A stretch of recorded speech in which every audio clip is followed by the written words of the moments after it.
নমস্কার, আজকে রান্না করব কুমড়ো পুঁই শাক দিয়ে ইলিশ মাছের একটা ঘন্ট। তো এই যে ইলিশ মাছের মাথাগুলো খুব সুন্দর করে আমি টুকরো টুকরো করে কেটে নিয়েছি। গোটা মাথা ভাজার পরে ভাঙলে কাটা কাটা হয়ে যায়, এই জন্য আমি একটু ছোট করে কেটে নিয়েছি। তো রান্নায় খুব একটা কাটা বেশি ছড়াবে না আর কি সবজির ভিতরে। তো এই যে আমি এই মাছটাকে এবার লবণ হলুদ দিয়ে সুন্দর করে মেখে নেব।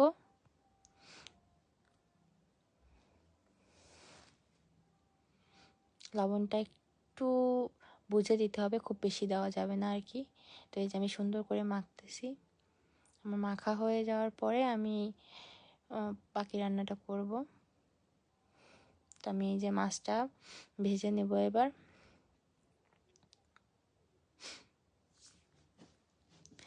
তেল গরম হওয়ার পরে মাছগুলো সব একবারে দিয়ে, অনেকে বেশি ভাজে, আমার বাড়িতে আর কি বেশি ভাজা পছন্দ করে না, মাছের মাথাটা একটু কম ভাজা পছন্দ করে, কারণ বেশি ভাজলে জুসি ব্যাপারটা থাকে না, মাছের মাথাটার ভিতরে একটা জুসি টেক্সচার আছে, ওটাই আমাদের রাখা হয় আর কি।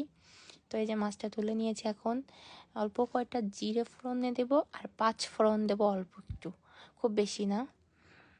আপনি একটা দুইটা আপনারা শুকনো লঙ্কাও দিতে পারেন। আর তারপরে দিলাম এই যে তেজপাতা, আমি শুকনো লঙ্কা দেয়নি আর কি। তো এই যে ফোড়নটা ভালোভাবে দেওয়ার পরে খুব সুন্দর একটা স্মেল বেরোনোর পরে এই যে পুঁই শাকগুলো দিয়ে দিয়েছি আমি, তারপর কুমড়ো আলু এটাও দিয়ে দিয়েছি, অল্প একটু আলু দিয়েছিলাম, আমি এবার খুব আলু পছন্দ করি এই জন্য একটু আলুও দিয়েছিলাম আমি আর কি। এবার হলুদ আর লবণ দিব একটু, আমার আন্দাজ মতো পরিমাণ মতো লবণ দিয়ে দিয়েছি। আর এই যে কাঁচা ঝাল দিচ্ছি। তারপরে এটা হচ্ছে মিডিয়াম আছে, খুব সুন্দরভাবে রান্না করতে হবে। তারপর রান্না খানিকটা হয়ে গেলে তখন হচ্ছে গিয়ে এই যে ভাজা যে মাছের মাথাটা রাখা ছিল সেই পিসগুলো দিয়ে দিলাম আর কি।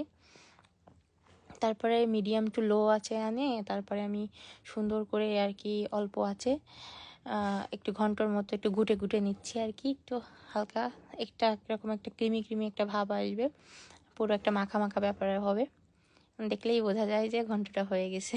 তো যারা আগে ঘন্ট খেয়েছে তারা ধৈর্য ধরে শেষ পর্যন্ত, রান্নার শেষের দিকটাই হচ্ছে একটু বুঝে রান্না করতে হয় আর কি। তো এই যে আমি একদম শুকনো করে খুব সুন্দরভাবে নামিয়ে নিয়েছি আর কি। এটাও খুব সুন্দর রান্না আর কি, আমারও খুব পছন্দের। ধন্যবাদ, সবাই ভালো থাকবেন। আর আমার রান্নাটা পছন্দ হলে, ভালো লাগলে একটা লাইক, একটা কমেন্ট, আর পেজটাকে সাবস্ক্রাইব করে রাখবেন, ফলো দিয়ে রাখবেন।